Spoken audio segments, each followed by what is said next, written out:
জয় শ্রী রাধে কৃষ্ণ। সকল কৃষ্ণপ্রেমী ভক্তবৃন্দগণকে জানাচ্ছি আমার শ্রদ্ধাপূর্ণ প্রণাম। রাধে রাধে। আজ 9ই অগ্রহায়ণ 26শে নভেম্বর বুধবার সন্ধ্যাবেলা বসে পড়লাম আমাদের পরম ধর্মগ্রন্থ ভগবান শ্রীকৃষ্ণের অমৃতবাণী শ্রীমদ্ ভাগবত গীতা পাঠ করতে। সকল কৃষ্ণপ্রেমীগণ এই পবিত্র গীতা পাঠ শ্রবণ করুন এবং নিজেদের জীবনকে সুশৃঙ্খলিত ও শান্তিময় করে তুলুন। আজ আমি খুব সুন্দর একটি শ্লোকের ব্যাখ্যা পাঠ করব।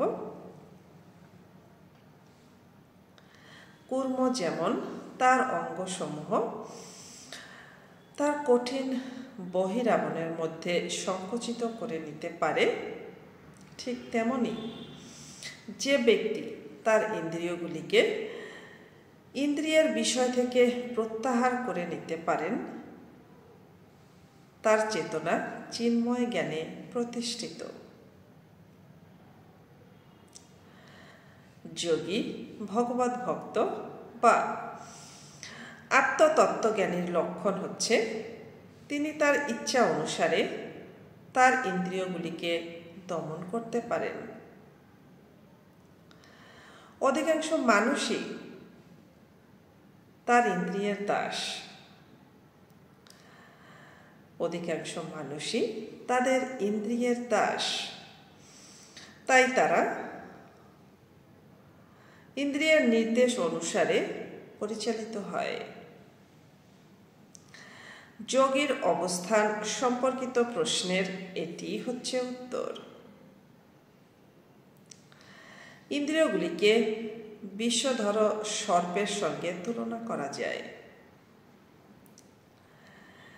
সাধারণত ইন্দ্রিয়গুলি স্বেচ্ছাচারী ও উচ্ছৃঙ্খল। সাপুরে যেমন সব সাপকে পোষ মানায়, যোগী বা ভগবত ভক্তকেও ঠিক তেমনি কঠোরভাবে সর্পতুল্য ইন্দ্রিয়গুলিকে নিয়ন্ত্রণ করতে হবে। তারা তাদের কখনোই স্বাধীনভাবে কাজ করতে দেন না। শাস্ত্রে বিধি নিষেধ সম্বন্ধে নানা রকম নির্দেশ দেওয়া আছে।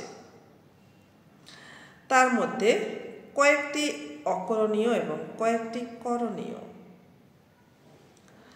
এই সমস্ত বিধি নিষেধের নির্দেশগুলি আচরণ করার মাধ্যমে ইন্দ্রিয়গুলিকে সংযত না করতে পারলে কৃষ্ণ ভাবনায় সুদৃঢ়ভাবে স্থিত হওয়া সম্ভব নয়। এই সম্বন্ধে এখানে খুব সুন্দরভাবে কূর্মের উদাহরণ দেওয়া হয়েছে।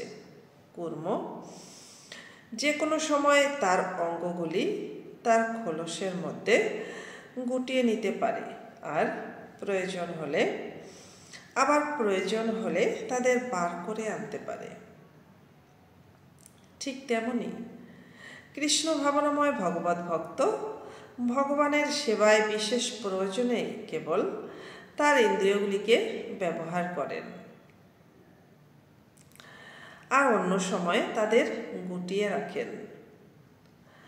অর্জুনকে এখানে শিক্ষা দেওয়া হয়েছে তার নিজের তৃপ্তি সাধনের জন্য ইন্দ্রিয়গুলিকে ব্যবহার না করে ভগবানের সেবায় সেগুলিকে নিয়োজিত করবার জন্য। ভগবানের সেবায় কিভাবে ইন্দ্রিয়গুলিকে নিয়োজিত রাখতে হয় তা কূর্মের দৃষ্টান্ত দিয়ে বোঝানো হয়েছে, যেহেতু কূর্ম ইন্দ্রিয়গুলিকে গুটিয়ে রাখতে পারে।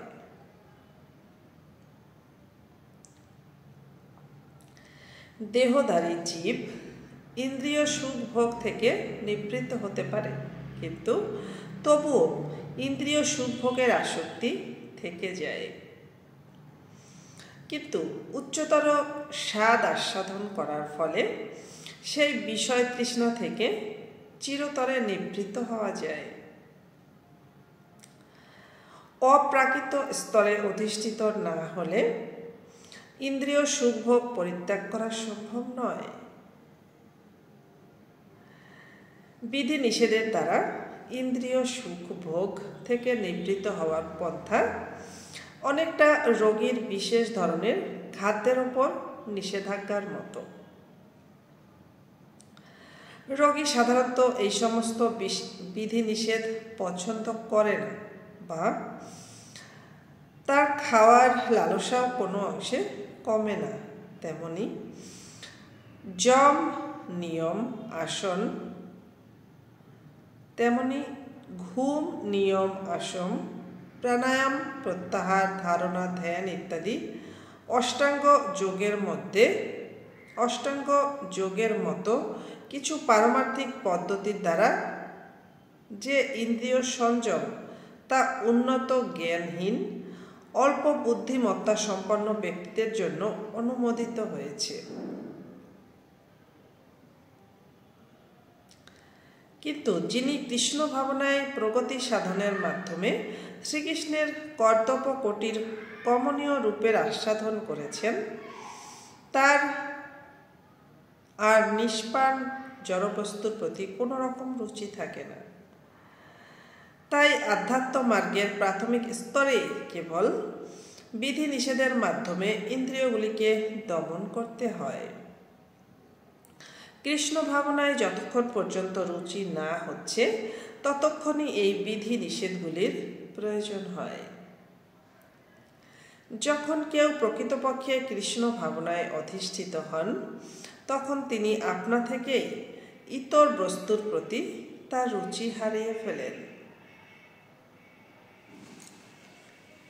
হরে কৃষ্ণ।